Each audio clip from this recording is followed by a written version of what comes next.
da imamo to priložnost, pa postavil še kakšno vprašanje, čeprav je to težka naloga za novinarje, verjemite. Ga veseli, pravi. Pa mogoče 3 najbolj čustveni trenutki tega zime. 3.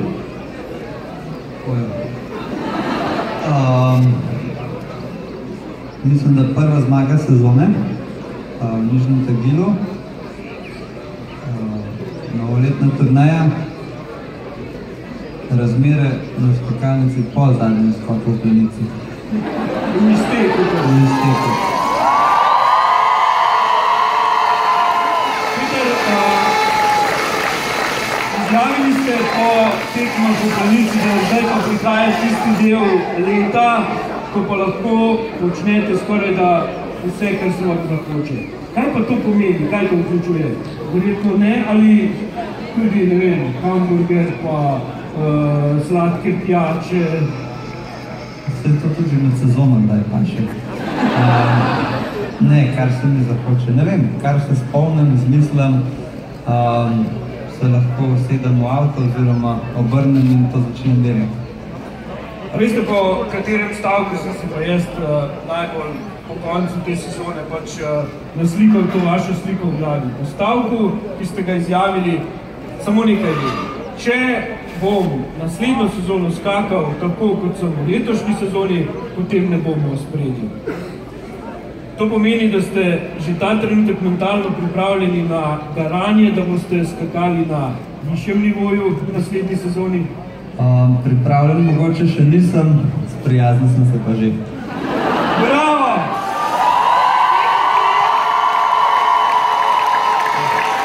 Peter, ker ste večkrat poudarili tudi, da ste že malce naveličani novinarjev in sem si to tudi zapomnila in vzela k srcu, bom zdaj prosila Filipa Flisarja, da vam zastavi še eno vprašanje, ker imate raje, da vas športniki sprašujejo.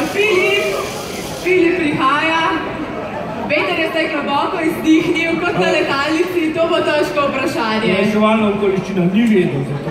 Nisem pripravljen. Se bo pa zdaj. Meni je večji bed kot tebi, ker spomnim nekaj ga vprašate, nekaj težkega, recimo, kakšni so vaši občutki? Pa, tukaj je za to novizi. Ne, jaz vam naraje to vprašanje, ko me vprašajo novinarji, ko zmagali, ja, točno tak, ne. In kakvi so vaši občutki, ko zmagali? Veš, kaj vam jaz takrat veliko na jeziku? Da sem zelo žalosten. Odlično izpeljano, hvala lepa, zdaj vidite, kako težko delo imamo. Hvala, Filip, lahko pa ste še dalje pomagali, sem ponosna na vas. Zdaj pa bomo, spoštovane in spoštovani, spoznali še enkrat, da Peter Prevc ni samo šampion na tekmovališčih, pač pa je tudi človek z velikim Č. Peter je prispeval svoje smuči za projekt Botrstvo, ki ga goreče podpira Val 202 v sodelovanju z Zvezo prijateljev mladine Ljubljana Moste Polje. Naša ideja je bila zagotoviti 200 otrokom enoletno botrstvo z izkupičkom od dražbe in dodatnimi donacijami. Lahko povem, da je bil Peter takoj pripravljen podariti svoj par smuči. Peter, morda samo o tem, zakaj ste bili takoj pripravljeni priskočiti na pomoč? Zato, ker sem jaz v bistvu spoznal, da teh smuči ne bom več rabil.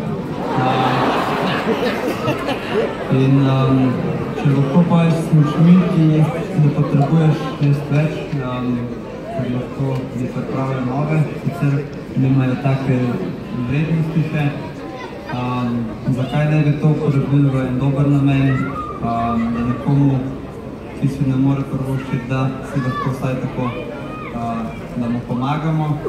Zdaj, se skozi pogledujete teatraj, ne, tam so smuči, to bomo tudi malo pokazali, tako da veste, kaj se dogaja. Smuči bodo prišle zelo kmalu, jaz pa lahko z veseljem povem, da smo zbrali z dražbo Petrovih smuči neverjetnih 45.000 evrov, ki jih je prispevalo podpisnice Bauhaus, na upaj zdaj vabim Blaža Lazarja, vodjo tekmovalne službe Elalio, ki bo prinesel smuči. Petra bomo prosili, da jih bo podpisal vas sem kaj vabil tudi predstavnika Bauhausa, Tomaža Bratuna in gospod Anito Ogulin, predsednico Zveze prijateljev mladine Moste Polje, ki vodi projekt Botrstvo v Sloveniji. Ste bili v Planici? Slab Telemark. Peter, med tem podpisovanjem ste bili presenečeni nad končnim izkupičkom, nad to neverjetno vsoto.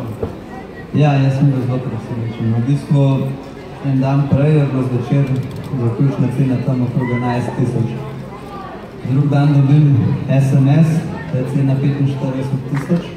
Sem jaz mislil, da je to en dal 1-0 preveč, pa da je od zadaj,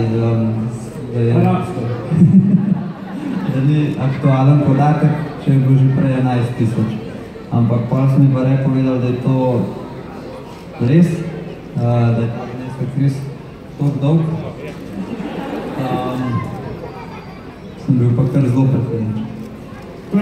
Torej, imamo ta ček, ki ga bo zdaj, lahko bi rekli, simbolično izročil gospe Anite Ogulin, Tomaž Bratun. Tomaž, mogoče Peter kar v sredino predlagam, v sredino čeka. Ja, preden dobi Tomaž tudi smuči, verjetno tudi za vas, verjetno ni bilo potrebno prav